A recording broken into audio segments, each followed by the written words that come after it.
What's going on, guys? Welcome to probably the most exciting card to hit Marvel Snap maybe ever. Arishem comes out tomorrow, and Alex and I have a lot to break down about the card. From the synergies to will it be good, competitive, or just fun? Also statistics and what you're likely to get when putting cards into an Arishem deck. Definitely going to be a very fun conversation that is going to lead into the OTA, all the changes that we had with movement cards. We had a nerf to Angela. Alex and I are going to break that down as well. And then finally, we talk about the new card mechanic coming to the game in Activate.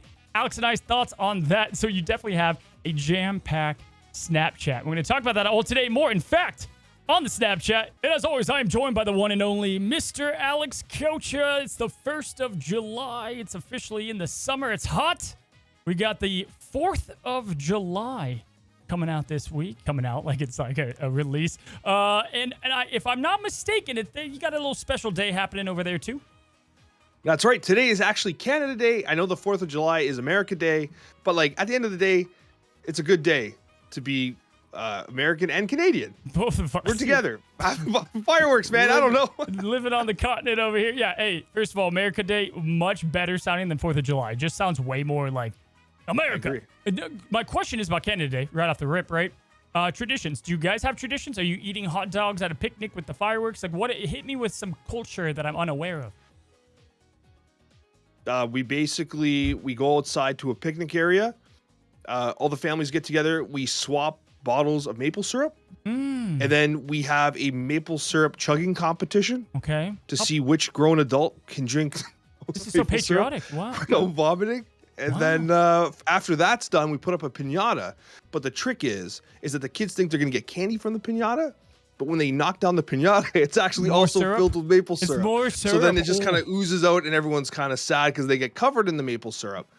And so it's like that's Santa, basically the day. Like the night before Santa, like you're like putting the syrup in the piñata and you're filling it up and it's like you're giddy for the next day to come. Listen, I'm going to tell my kids all about Canada straight from you. Like just straight from what I hear. Who would you say is the most important person in Canada? Like, who's the most famous person you guys have over there? Me. Well, definitely, that was definitely like a setup, like for sure, no question. Like, there's Alex Coccia, the guy that found Canada. Who's like number 3? I don't know, Wayne Gretzky maybe? Yeah, well, hockey answer, I like that. Ryan Reynolds was from there, yeah? Who's Ryan Reynolds? Not important. Kind of, he's coming out with some movie here. So in the U.S., most people, everyone does something a little bit different, but it usually consists of one guy thinking he has 10 fingers, and the next day he does have 9 after the fireworks, okay? You've got about 50% of people that fireworks are banned because of fires where they live, but they do them anyway, and then thus, spoiler, a fire happens. And then you've got the sunburn people, the people that make their potato salad with like extra mayo thinking they just cooked like the best meal of all time. That's kind of like America in a nutshell for the 4th of July. And then you got the fireworks, which my advice to everybody is, do not film fireworks. Don't film concerts. Nobody can. No, you're never going to watch that ever again. It's entirely possible that like firework footage is on the same level as like people that take pictures out of their windows on flights of like landscapes and mountains, and then they post them, and then they wonder why people aren't responding to their Facebook pictures of like grasslands. I'm telling you, in sunsets, the concert one bugs me. You're like at T Swift, right? You're going nuts, and you're like, I'm gonna like you're never gonna go I don't back understand and look at that. sunsets at all. It's like I'm gonna call my wife over, like, hey, come here, let's stare into the sun together. Oh wait, no, hold on. That's a hot take. I like sunset. Sunsets are they slap. A good sunset, bro. That's what San Diego is. That's what we got over here. Now filming was different. You guys made staring into the sun like a local pastime. You think Kirkland like going to Costco is better than going to a sunset? Yes, no question. Does the sunset have hot dogs? I can't believe you don't like sunsets. What, do you hate puppies? No, I just hate the sun. It's hot. It's very inhospitable. Well, it's going away. You can you're saying bye to the sun. I just taught my son to wave bye-bye to the sun. Like, Yeah, but it's annoying because it always comes back. Guys, today we have a great card coming out in Arishem, and he's looking to be legit. We have a lot to break down about probably one of the most exciting cards coming to Marvel Snap, and Alex and I, it's going to be a longer podcast. I'm excited. Alex, what are we talking about on your side? Cozy, on my side of the Snapchat, we're going to be talking about Fastos in review. We've had a week with the brand new card, and we're going to give you our final verdict on whether or not you should be spending your keys. Then we're going to be discussing Snap's must-have cards for July 2024. The meta has shifted quite a bit. We're going to be talking about the cards that you need to have in your collections with tokens and spotlights. And finally, as always, an absolutely hilarious edition of the Snapchat mailbag. Pardon the interruption, guys. Before we go any further, I want to give a massive thank you to today's video sponsor, Samsung. And we're going to be talking all about the Samsung Galaxy S24 Ultra. This is my preferred gaming phone. Now it's equipped with the powerful Snapdragon Gen 3 chipset for high-end gaming, adaptive display to ensure optimal visibility. Guys, it's got improved cooling to make sure it's not overheated because you're going to be playing it all day with an extended battery life. I love being able to play Snap, not worrying about my phone dying when I'm on the go. Of course, that's the gamer in me. But as for the creator, I also use the powerful Galaxy AI, and more specifically, the generative edit to make some of the thumbnails that you see on the channel here, being able to get the cards to pop out or to adjust backgrounds and mess around, make it easy, something I actually couldn't live without. I want to give a massive thank you to Samsung for sponsoring today's video. You can check it out yourself down in the description below. Check out the all-new Samsung Galaxy S24 Ultra, now with Galaxy AI. Going to get back to the content. Well, buddy, Arishem. Arishem is a 7 cost, our first 7 cost, and a 7 power card. If you don't know what he does, if you're living under a rock at the start of the game, ladies and gentlemen, +1 max energy for the rest of the game, and you're going to shuffle 12 random cards into your deck. My God. So before we go into the deep synergy, and it's interesting with a card like this with synergy and just a lot of kind of mathematics behind the card, how it's going to work, what you should do, let's just keep it simple. Let's talk about star ratings. I know you haven't been the biggest fan competitive-wise, which I get that to some extent. So tell me, what do you feel like he's going to settle with all the factors combined? I appreciate that caveat because, like, that's exactly how I feel. Like, this is the card I am super excited about. I think everyone should have in their collection, like 100%. Like, this is one of those ones, like, you roll your spotlight keys for. But, like, competitively, I'm leaning towards, like, a 3-star. Okay. I would be surprised if it overperforms that, honestly. Okay. I think it has the potential to, but, like, I did a lot of, like, napkin math and stuff like that, and I was like, this actually completely changes the way you play Snap, and the traditional way of winning Snap games is often relying on, like, these consistent, but maybe even if there's RNG, these, like, controlled RNG circumstances. And Arishem just throws it all away. Give him a 4, baby. I'm going to give him a 4 for competitive, 5-star for the card you got to get. Yeah, there's no question. If you got the tokens, grab the card. You're going to love it. It's a good time if you want to break up the game. I actually think he's going to be fairly competitive, and I'll talk about why when we get to the synergy section of how he works. Because on paper, it doesn't make a lot of sense. If he's giving you random cards, how is that going to be good? But I see it. I definitely see why and the potential once I kind of broke him down a bit more, and I'm excited to see him kind of out there in the Snap world. However, I'll say this: I do think this is one of those cards that reward knowledge in the game pretty heavily, and because of that, and like acting on the fly and whatnot. Like if you find yourself as a player who's not great with District X, you're not going to be great with Arishem. It's just how it's going to happen. However, if you're great at that, I think that it'll reward you better. So I don't know how stats will be on him. I truly don't know, and I don't know if that's a perfect indication of how he is. Kind of like if you go to like Overwatch and Genji's stats are really low, it's because he's a hard character to play. And I think Arishem could kind of suffer that same fate. I gotta be honest with you though. I think this is like one of the few releases that the stats shouldn't matter. Like, no. I honestly truly believe that. You're not buying Arishem or getting Arishem or investing in Arishem because you want like this 5-star Red Hulk style game busting blob pre-nerf card. Like, that's not why you get this.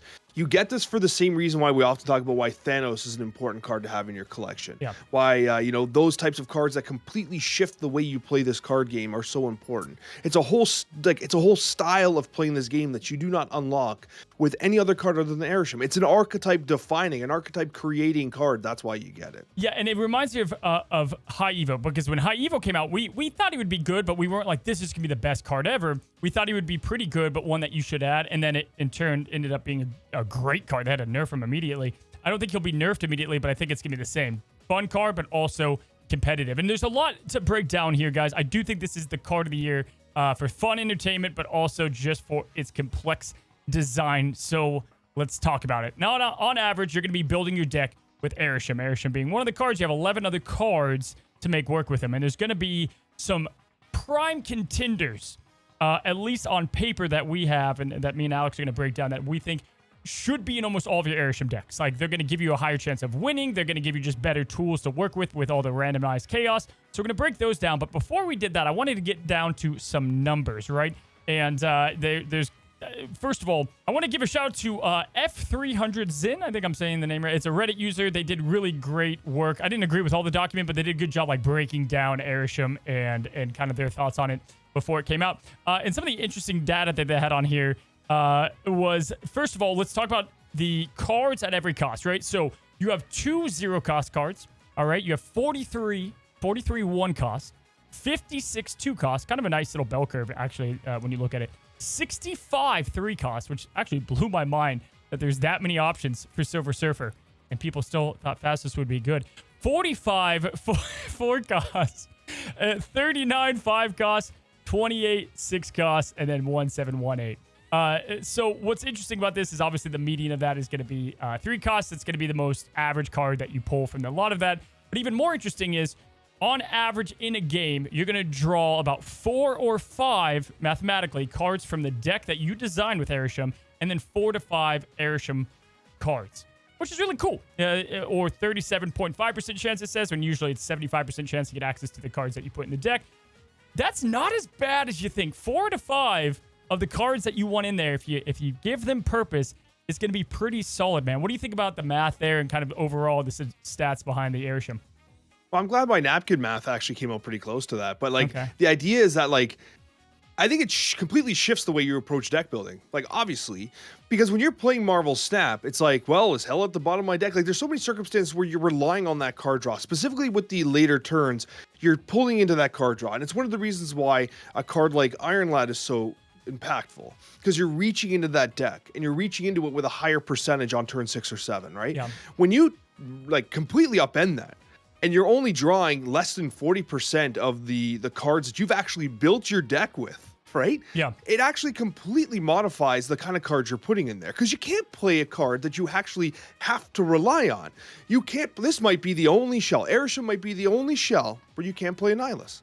Because, like, you're going to play Sentry in this deck? Yeah. Like, well, hopefully I get Cersei or Nihilus, like, GG, I guess. Like, you know what I mean? You can't play the card this way. So I really like that.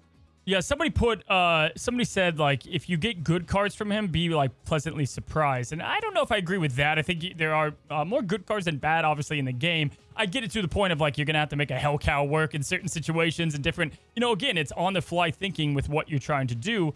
And, yes, combos are just much different. You can't, it's just not a combo deck. It's just, like, a good all-in-one encompassing deck.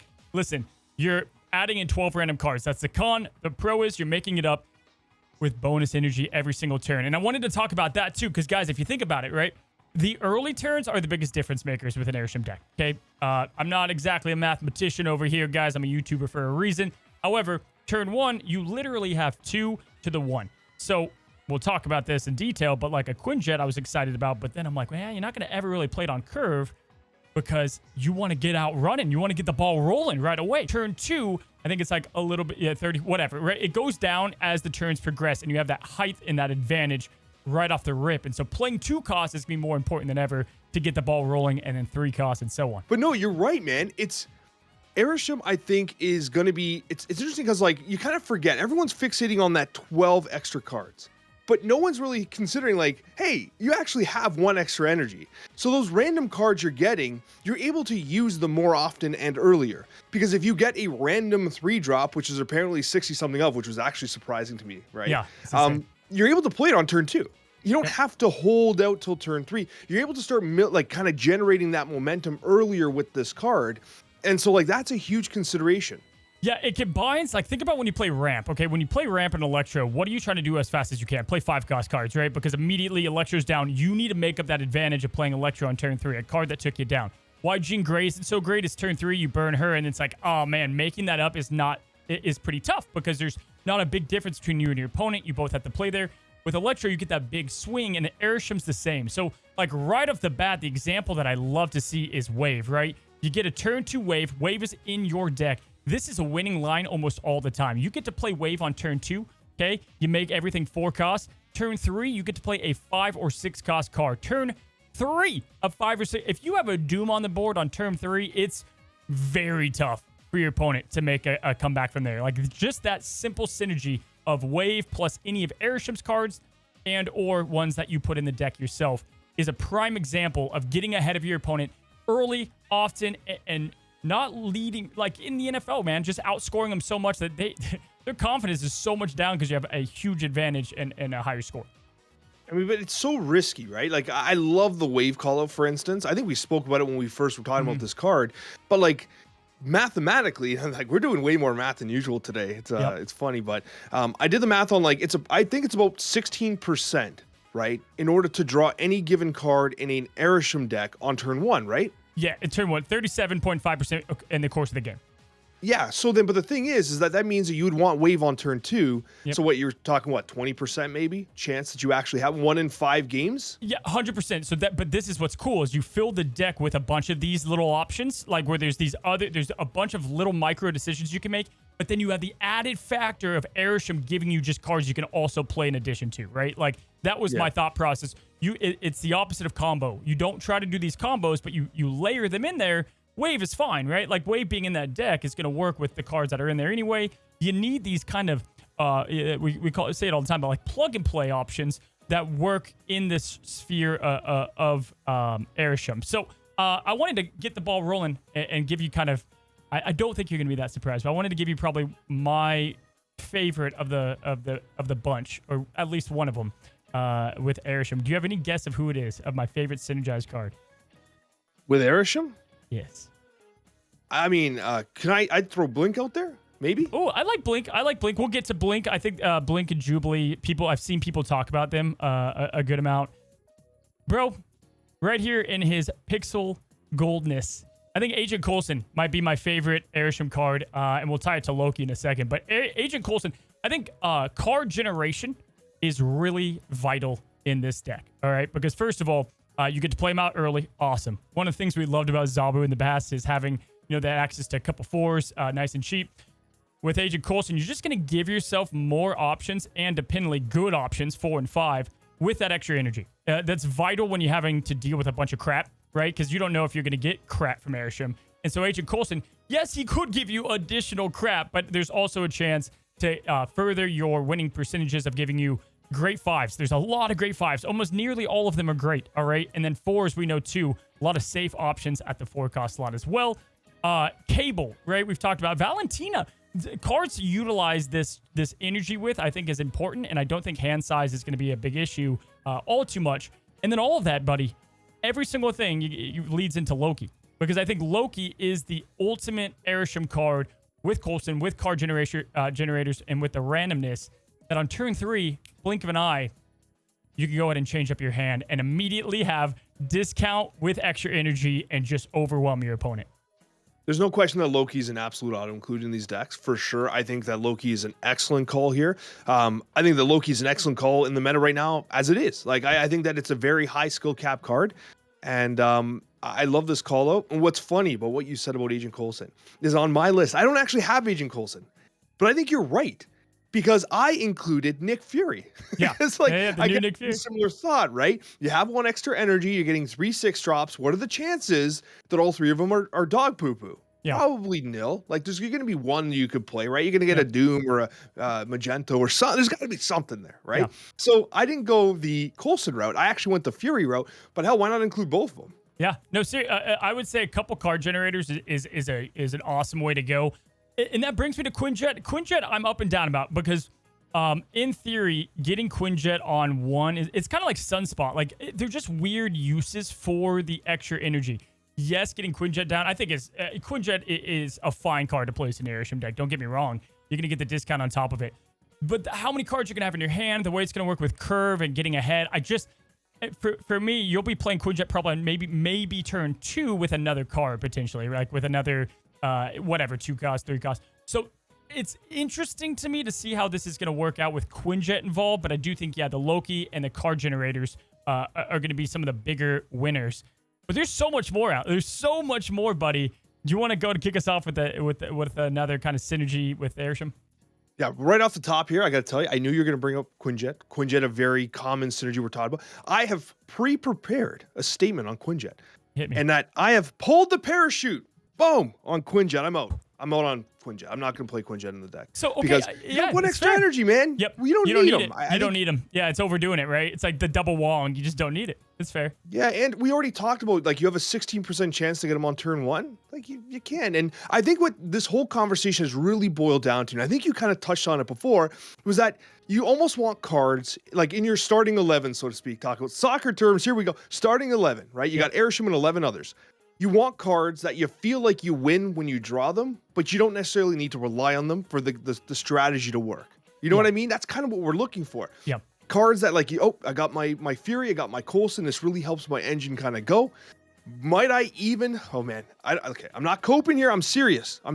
Adam Warlock, is this crazy? Am I crazy to say Adam Warlock? I get where your head's at of drawing the extra cards there, but it's another one that I don't see him fitting into the ultimate game plan of what you're trying to do. And I feel like when you're hoping for something else to come out of just better value, Adam comes out and you're like, okay, like that momentum's slowing down. It's just slowing down still a little bit more because that's what he does. He's ultimately like a momentum stopper. I could be wrong here. I'll let you experiment that one. I'll let you. I'll take the flag on that one there. But I want to talk about 5 costs because this is a very good transition into arguably the best cost set in Marvel Snap. Really the big difference makers. You can't get mad about just about any of these guys. I was just hovering on him on accident, but Leech, Sarah, these are I think Sarah opposed to Quinjet is not a bad play, right? It's just I'll take that all day with the extra and by that point of the game, the extra factor. But things like Lady Deathstrike, where you can play them early, way earlier, is Chef's freaking kiss. Or what's another great one, buddy? Vision. Love an early Vision. Early Visions are they're hard to come by. They're hard to deal with. Another 5 cost off the top of the rip, buddy. Who fits with everything? Just had the release of the card. I can't even find it. Cersei, right? Talk about doesn't matter if you don't like the cards you're getting here. If you're getting kind of wonky cards to play down, change them. Go ahead and change them up. Add to the madness. Why not, right? It's like kind of like a mini Loki to nope out of some of the decisions you had to make earlier. So these 5 cost cards are ultimately like pretty impactful in my decision and like what you can do with them early and obviously as early as turn 4. I love that call out. You play Nick Fury turn 3 because we're extra energy. Turn 3 Nick Fury.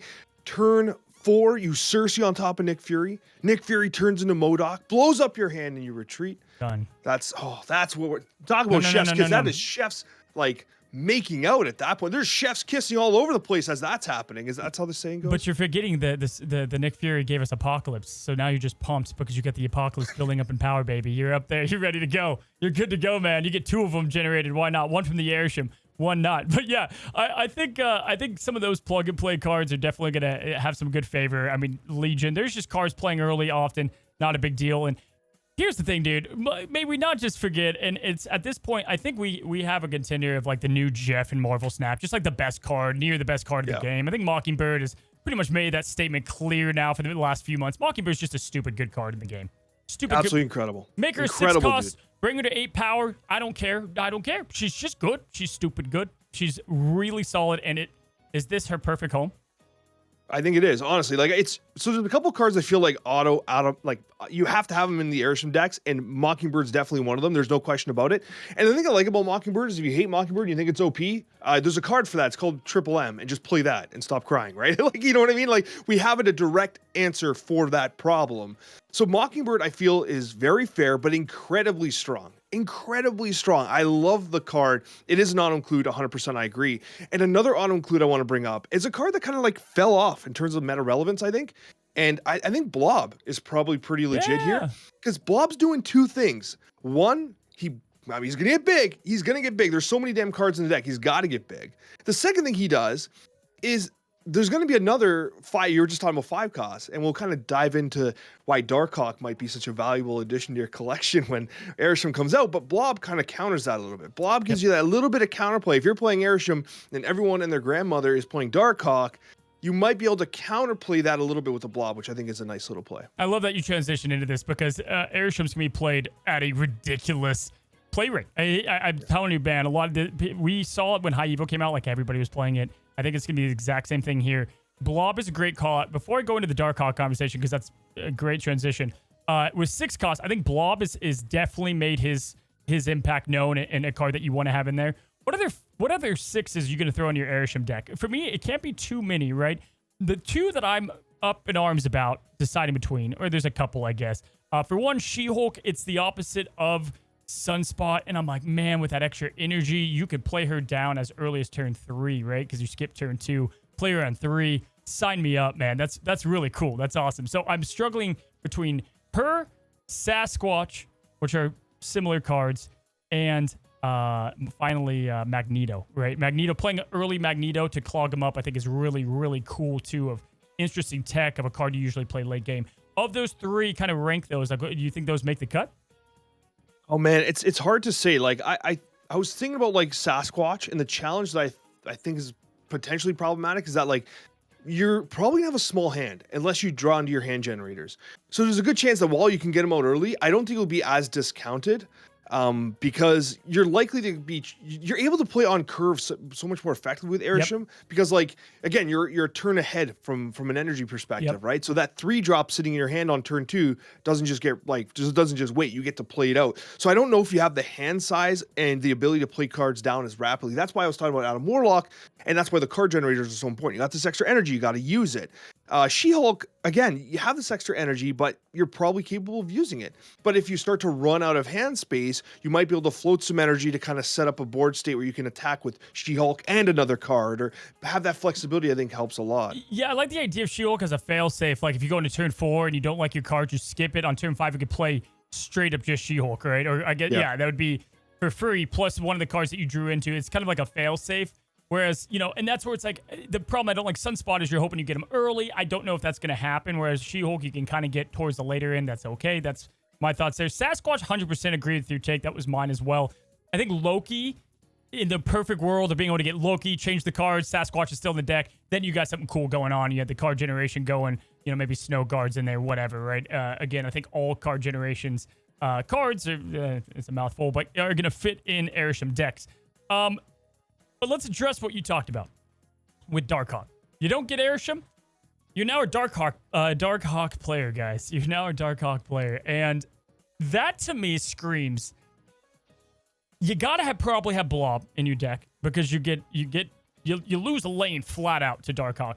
And or how I would suggest most people that aren't content creators, but most people start their Arishem play with, load it up with tech cards, baby. Load it up with the defensive options. Throw in the Shadow King, no question. Throw in the Shang-Chi, no question. Those 2 cards need to be in your deck. Red Guardian probably should be in there too. You got 3 cards right then and there that give you this defense play, so that you don't really care about the randomized generation that's going on, but you rather are playing what you can when you can, and you're just playing great defense. Some of the best NFL teams, buddy, just good defenses. So I think something like Enchantress or Rogue is going to be vital. Because for now, we don't really care about her being 4 because we have 3, or Rogue being 3 because you have the 2, because it protects you from your biggest weakness, which is Darkhawk. This is crazy. It's like we're telepathic, because one of the first designs for my Arishem decks was going to be this like this deck called like the sideboard, I wanted to call it. Okay. You remember like in like Magic and other games, you have like a sideboard of like tech pieces that you can kind of get in. Well, I thought to myself, what if we have Arishem and we roll with the randomness? But like basically that starting 11 with Arishem, it's a whole bunch of tech cards that you can use when if you need it. You got the Red Guard, you got the Shang-Chi, you got the Enchantress, you just got answers, right? Let Arishem's randomness ask the questions and let your deck provide the answers. That was kind of like a thought process I had. So it's really funny that you went to that, because I was very much in the same train of thought. I think that's the way to play it. I think that's the most sustainable and the most fun, man. Hey, after like 80 plus weeks, nearly 2 years of Snapchatting, I'm glad we're on the same wavelength over here. Hey, that to me sounds so much fun. Dude, I don't know. Just speaking as a content creator here, okay? Like Fasters came out, I'm like, yeah, great. Okay, I'm not going to just try to make the card work. I'm going to have some fun. Do the Gambit machine gun deck. One of the most fun times I've had in Snap in quite a while.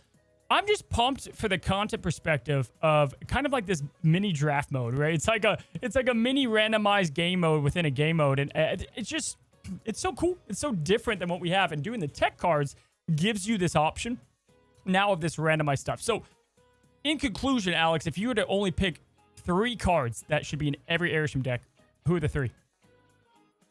Why you gotta do me like this? Mockingbird. Yep. I think Blob has to. Okay.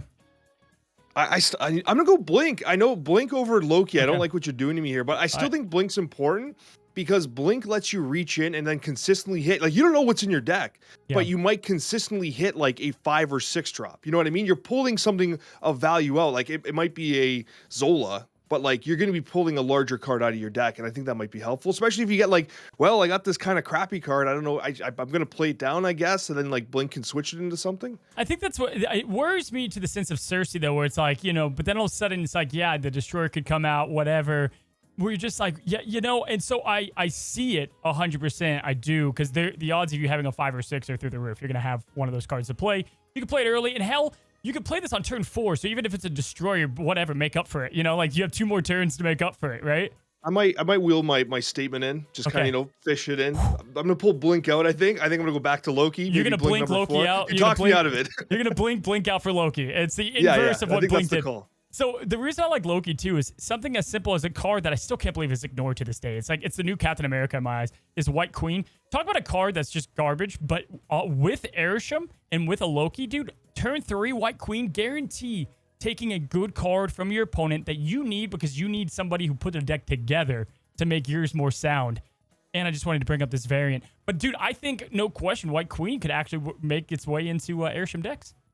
I actually think so too, and like Stifler's mom here could legit take like a really high value card, gives you a little bit of scouting, feeds into the Loki archetype. I can definitely see it working 100%. What a pull, man! I just watched White Lotus, and Stifler's mom's in that, and I was like, it took me back to my childhood. And then you go to this, and that's not actually, that's still kind of Stifler's mom. Anyway, yeah. So hey, listen, it's random. There's going to be a lot going on with Arishem, but I think between the tech cards and between another subset of cards, movement cards, Jeff, Nocturne, Vision, bam. Those are the 3 you want. Those are the homes of the 3 that you want. Maybe Hope Summer's in there in that package. But do you think, my question is, because we need to be playing some good 2s, do you want other dependable cards? Like, does Thena make that list? Do you want a card that just you can play 2 a lot, so you do something like Thena? No, I don't think Thena ever makes these decks. Because like, I tried to play Thena outside of Kitty Pryde and it felt awful. Like, it was what we feared when we first evaluated Thena. Like, the idea of like, hey, this effect might be tricky to pull off outside of everything except Kitty Pryde. Remember we said that? Yep. And it is kind of proven to be true. Kitty Pryde obviously activates it like crazy. But if you don't draw Kitty Pryde, Thena becomes very awkward. And again, I still think that you might run out of cards. Like, you might be just you might be in top deck mode with Arishem, and I think that's a problem. Which is why I literally started with Agent Coulson. I seriously think card generation is the ticket here with Arishem, because you're gonna have so much energy. You're gonna want to be like Cable, man. Cable, to me, I think Cable and Coulson will be in almost all of my Arishem decks. Just that little tandem duo there. I just think it's perfect for what you're trying to get done with it as a whole. And guys, what's so cool about this is there's so many other options here. There's so many other cards. Truly, what's up? What would you? I just realized something. This is one of my favorite variants. Is he holding a gun, or is that his badge he's holding up? That's a gun, brother. I thought it was his badge this entire time. You think he holds his badge like this? You think he's like, freeze? Check it out. I thought he's like, freeze, Agent Coulson. Yeah, no, that's it almost looks like a stethoscope. He's a doctor holding his stethoscope out. That does not look like a pistol. When's the last time? I mean, does that look like Coulson? Not really. I mean, yes. It just looks like the sexiest man alive. That's going to be on time. Sexiest man alive right there. I mean, like, when you compare this Coulson to that, it's not even a contest, man. Not even a contest. Might get this getting tattoo. Sweaty looking at this. I'm going to do some competition or something where my stakes are I get this tattooed to me. That's going to be my I'm already married. It's too late. Oh, get the Pixel Coulson face tattooed on your face. Oh my God. Oh, that was like better to than scale. mine. So That's you're just him now. now. To celebrate July 4th, I was going to get America Day. I was going to get an eagle bursting out of an American flag, but Coulson's head on the eagle. I'm going to scratch that, just get it on my face.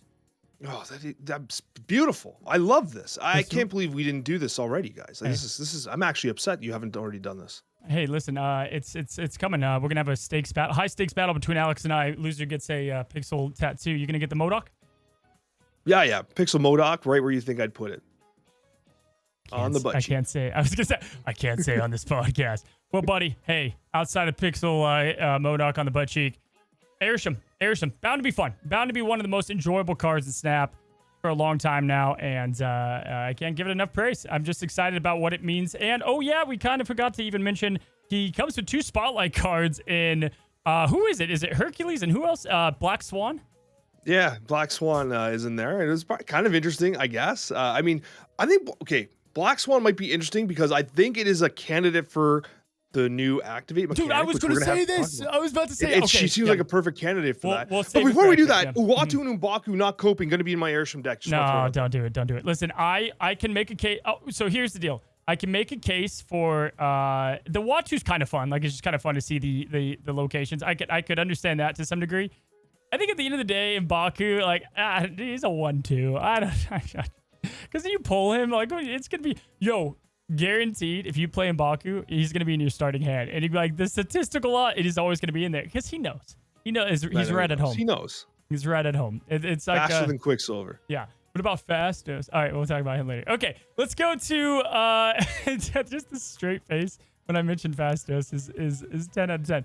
Hey, listen, let's carry on. We're gonna go from Arishem guys to a OTA of some pretty surprising OTA that got leaked again. Now, dude, how many times are we gonna deal with these freaking leaks? It's crazy that there's not been like 2 years in that this has not been handled. Yeah, it's unbelievable that there's so many leaks, and they're doing it themselves, I think. Like, I don't understand how these leaks are. I'm not even following it anymore. The patch notes just came out. I'm like, what is this, a day early? They didn't even give it to us yet. I was all confused. And then, like, my kids are, like, freaking out. I'm like, I got to record this video. I come down, I sit down. My kids are actually screaming outside my door like they're playing, like, some sort of game with toys, and they're, like, yelling. You could hear it in my video the entire time. People are, like, commenting, like, why is there screaming in the background? Bro, I'm like, man, there's 4 kids freaking out behind the door right there. Dude, I went surfing, and I made a beautiful sandwich. Like, hey, in the summer when I heard about the sandwich. You lamented over the sandwich. They did. Hey, sandwiches hit like 15% more in the summer. Like, there's just something about them. It's like watermelon, and there's a couple like foods that just go up. Their stock goes up. Talk us through this sandwich. Yeah, build it for us. Ooh, okay. First of all, man, it was man. Okay, so have you ever? You don't go to Jersey Mike's, do you? Jersey Mike's. Yeah. You don't know Jersey Mike's? Okay. For those that don't know, Jersey Mike's, I call it Mike's Way. You get these hot peppers on there, little hot pepper action. Okay. Little oil, little vinegar, little salt, little pepper. You got the turkey on there, little lettuce.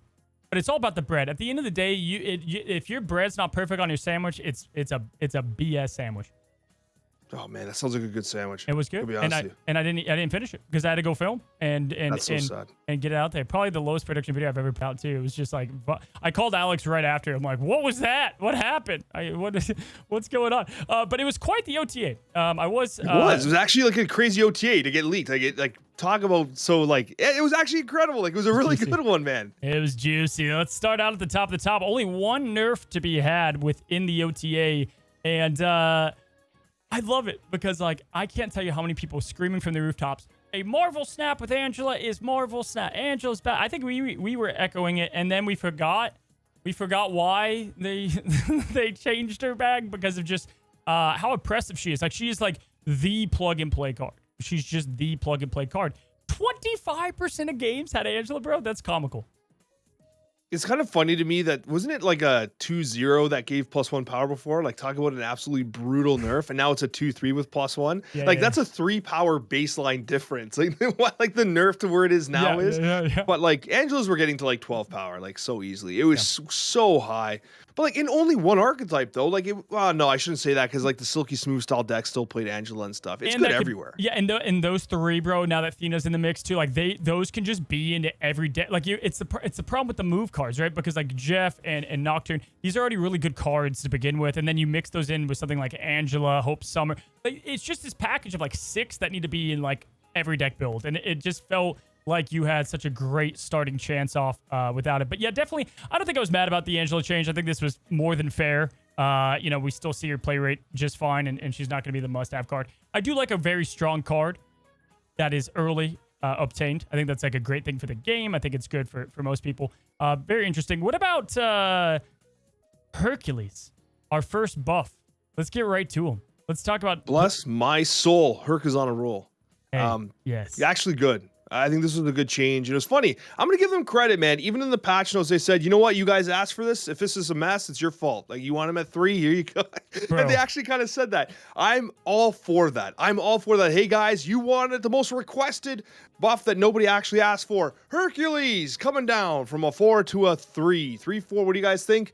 Going once, going twice, shipped. Dude, hey, first of all, I think I'm going to have like the rarest spotlight ever. I don't think anybody got this spotlight variant when it came out. So I knew this was my stock, my Windows stock in 1988. I was like, this is going to be big one day. This is going to be worth it. Here's the thing. I'm scared. We're going to talk about Activate next, okay? Movement cards are going to be S tier kind of play when we get to Activate, and more specifically September, the month of September. I want him to last that long. I feel like I wish they would have waited till August to get this out there because I want him to be able to last that long. Hercules stock is already going way up because of Activate, and which we'll get to, but a 3-4, it solves his problems. It solves the awkwardness around him, and Activate's going to solve the other awkwardness with movement. But yeah, I thoroughly enjoyed his effect going out there. Much quicker. It's exactly what we thought when the card launched. It just felt so clunky at 4, Alex. Yeah, it's such a better position because it's so obvious. You play Hercules on turn 3, and then you have options. You could Iron Fist Dagger, you can Iron Fist Vulture, and they'll like bounce and stuff like that. That's exactly what you want. Him at 3 gives you that extra turn, and like a huge winner is Iron Fist. A huge winner is someone like Ghost Spider. These are cards that now that he's one cheaper, they can be paired in the combination, right? Both of the, like Iron Fist and Ghost Spider are 1 cost. This is now 1 cheaper. So now you can combo those 2 cards with pieces you want bouncing around the board. Huge change. Huge. Massive change. And with that too, man, hats off to the team getting Kingpin to a 1. What a wild... Dude, Kingpin has had quite the... Yeah. He's up there in candidates that has been all over the place cost-wise and like what he's done. I liked him at 2, but I always hated where it was like between him and Kraven, right? And you're like, which one do I play? What do I do here? Do I go for the name? It's cool change. I don't know if he's going to make every list. I think Mobster Move is still it was always a solid deck, and it's just made that a little bit stronger of a piece. But yeah, I'm here for it. I like the Kingpin on 1. This is a huge change, 100%, because Move didn't really have many cards you want to play on one. Like I talked about 2 1-drops before, but you don't want Iron Fist on 1. You don't want Ghost Spider on 1, right? On 2 as a 2-drop, you had Angela, you had Jeff, you had Kraven, you had I'm forgetting some Silk, right? Those are 4 cards already like that are staples in that archetype. When you're gonna throw a Kingpin in there, why? Right. For the record, this might be the hottest friggin' take. But I actually still liked his original version better when he just like boom and destroyed the cards. I still think a card like that has to come back out, right? I'm just throwing it out there. Some sort of Kraken that destroys cards when it moves into the location. But I do think this is a very prudent change. I wonder how that card would be in like the modern era or whatever, like, you know, and maybe like adjust where his cost or his stats were in that. But I did like this kind of like, no, you're not moving cards. Movement cards are the most plug and playable. You're not moving them. In fact, even if it was like a global effect where it's like, turn 6, there's no moving across all 3 locations. His snipers will take him out, like no matter what. That way he's like much more flexible. Maybe costs a little bit more, but I just think that's really cool to have a healthy force against. Because here is the deal, guys. Kingpin is going to be a tech card that's needed. Now that Move is going to be much more on the rise, and just a shout out to all the Move players out there that have been just playing this archetype that has always been obviously harder to play than others and a struggle fest. You're going to be rewarded. You're going to get rewarded. I mean, I'm telling you, you're about to enter a new age of movement. And lastly, with the movement cards, we have Miles Morales getting a tick up here. And if you looked into the data mine, if you looked into what's to come, this card needed something. Yeah, it did. But like, I actually thought it was pretty good as a 3-5. Like, I thought it was fine. Now it's just the icing on the cake. I think this might be a hot take. That's like what the 5th time I said that today, but I think that the development team is trying to make it so that they have more active archetypes in the game. It must be their design direction right now because they're targeting Move with so many additional pieces. They even gave High Evo a buff. And if you think about it, they're trying to raise the number of archetypes that are playable in the game, which I think is a great approach because the more different types of archetypes that are being played, the more fun the game is. The thing that gets so annoying about Snap is when discard popped off, right, during that month, when like 50% of your games are against discard. That feels bad, right?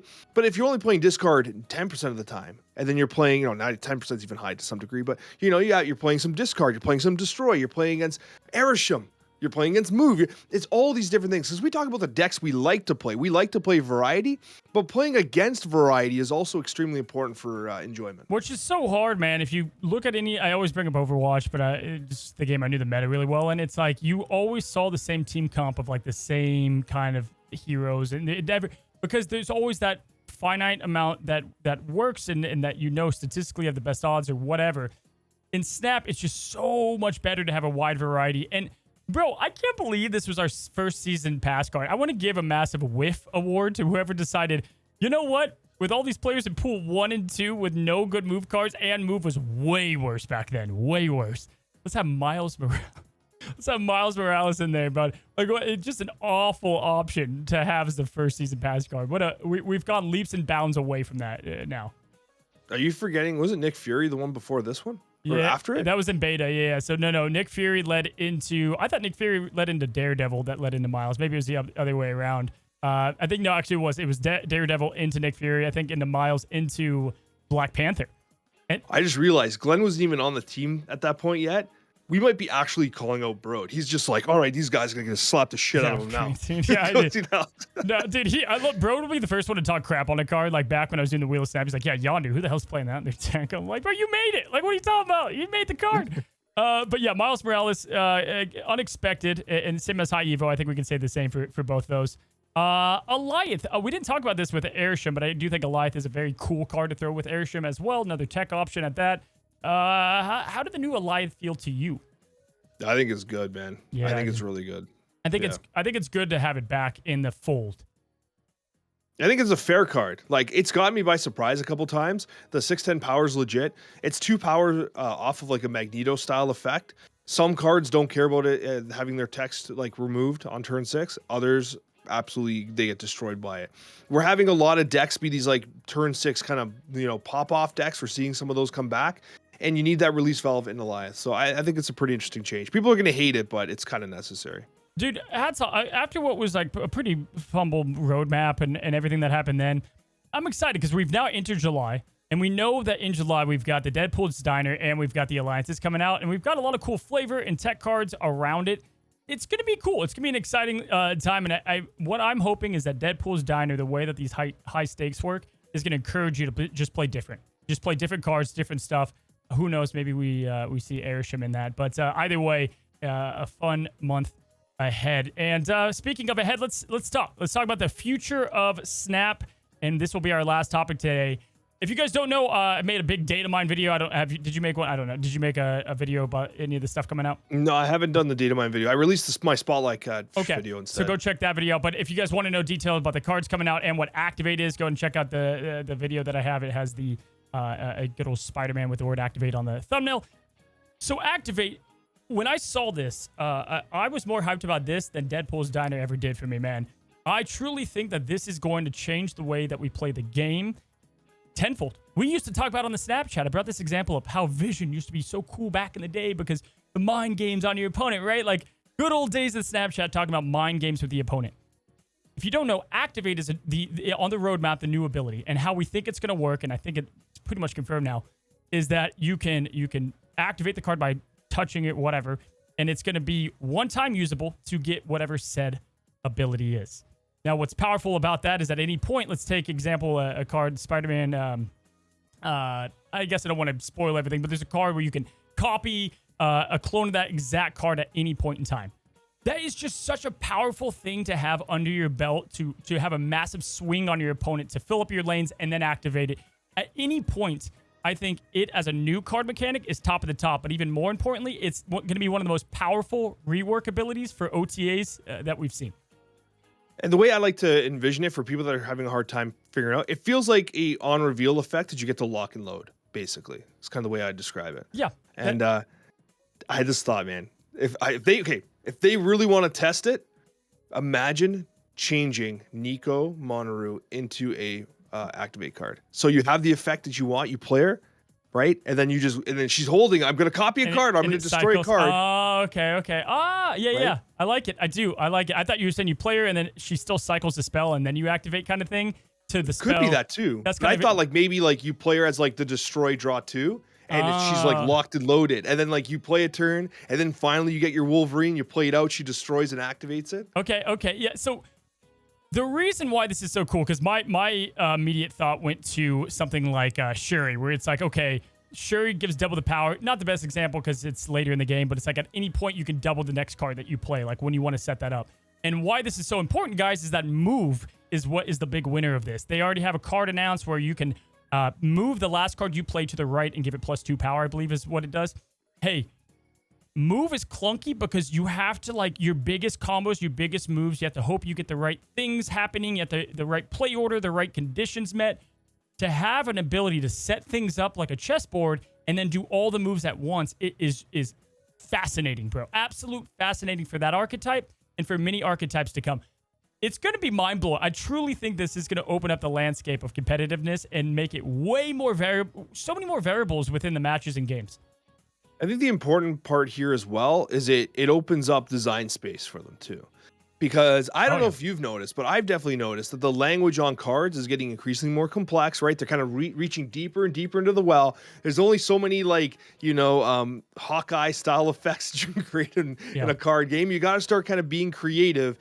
And as you add additional keywords, it increases your landscape so that you can continue making interesting cards that are impactful for the game. So that's what I'm excited for too. Absolutely. So September, I would say, guys, is probably the most important month of new cards. I think, funny enough, was that, dude, that was the Loki month. That was Loki's month, and we said last July, heading into September, that's a card you're going to want to save up your tokens for. Obviously, we were correct. 4 of the 4 cards have been nerfed and or in the meta at some point. All these cards that are coming out are going to be pretty vital to the game and how it works. Beyond excited for Activate and what that's going to do for Snap. So, again, if we have Deadpool's Diner, we have Alliances, and then we go into a strong back half of the year with draft mode to end it, bro. Hey, sign me up for the rest of 2024. How many cards, this is an interesting question, how many cards do you think will be retrofitted with Activate? Because they're obviously going to release Activate cards, but how many do you think will become Activate cards? Like we talked about Black Swan prior. So at first, I didn't think any would, like when I was like reading it, but then the Spider-Man that's coming out is like the Iron Lad per se for Activate, and I was like, well, this doesn't make sense to release this because then you literally only have one card that would work with it. So my guess is in August, maybe September, early September, we get that OTA and stuff that kind of, changes some of these. And here's my thought. They've mentioned several times, Zabu, we have plans for him. Dude, I would love a Zabu where you can control when he gives that minus effect, right? And then bam, you throw that on turn 6. You've saved it. You get the double 4s on turn, right? Like there are quite a large amount of contenders here. No problem. That you would love as Activate cards. And it's not like this is going to be for all of them, but you could do it with anyone. Storm, so cool. Put her out there. When are you going to close it? When are you going to... I just love the idea of this ability. Okay, this one's free second dinner, 100%. Ready? Free. Listen to this. The animation, the VFX for Activate is when you play the card. Imagine Zabu comes down and it's an Activate card. It charges up like a Super Saiyan. It goes it goes like yellow, and it's just charging. It's just charging, and it continues charging. And after every single turn, you don't activate it. Like it just gets more and larger and larger and larger, kind of like DBZ style. And then when you activate it, a giant Kamehameha wave sweeps across the board, and then he just discounts all the cards. Memes aside, a 10 out of 10. Memes aside from that, I do think there is going to be an Activate card. The longer it's out there, the better thing it does. Right? Yeah, it is just the Kama. It's just charging up. Charging up the Kama. That was great. Oh my god, did we just accidentally spoil the Marvel Snap Goku DBZ crossover? Oh my god, dude. Yeah, when you can Vegeta Kamehameha the other side of the board, destroy location. Galactus. Yeah, Vegeta. 1/2 Final Flash. Oh my doubles god. in power every turn. Yeah, I can't believe it said Kamehameha. It's Final Flash all day. Oh, dude. Don't give me... I get too excited talking about DBZ. It brings me back to my old days. My old... there was a game called DBZ Budokai Tekken... I say Tekkanyaki like the food. But the 3, I believe. Teppanyaki? Isn't that like when they spin the stuff around? You like the guy on the grill? Teppanyaki? Yeah, he does like the onion volcano. Like, first of all, don't disrespect the onion volcano. It's a masterpiece. I love the onion volcano. Yeah, hey, it's or the shrimp in the pocket, or the there's a lot. He's got a lot. Or the beating egg. No, it's the egg in the hat. And it goes into the top hat. Yeah. Or he's like, check out my heartbeat, and it's like he does the egg, and he's like, boop, boop, boop, boop. Yeah. Or like he like just slaps you in the face with his utensil. Yeah. Oh yeah, and then he starts beating the hell out of you, dude. I love it. I only go to. It's hibachi, by the way. That's what I'm thinking of. It's hibachi. Oh, okay. Not tekkanyaki. What the hell's teppanyaki then? That's something too. Oh, we're gonna get roasted from the viewers. I can't wait. Well, anyway, guys, if you want to watch more Marvel Snapchat content, and if you're listening, we're headed on over to Alex's side of the Snapchat. We're gonna be talking about Fastos, the absolute meta card to change Marvel Snap for the month of June. We also have the best cards that you don't want to miss out on in July. Awesome list looking at great percentages, stats, and opinions. And the Snapchat mailbag. Alex, love you guys for joining us. Until the next one, happy snapping.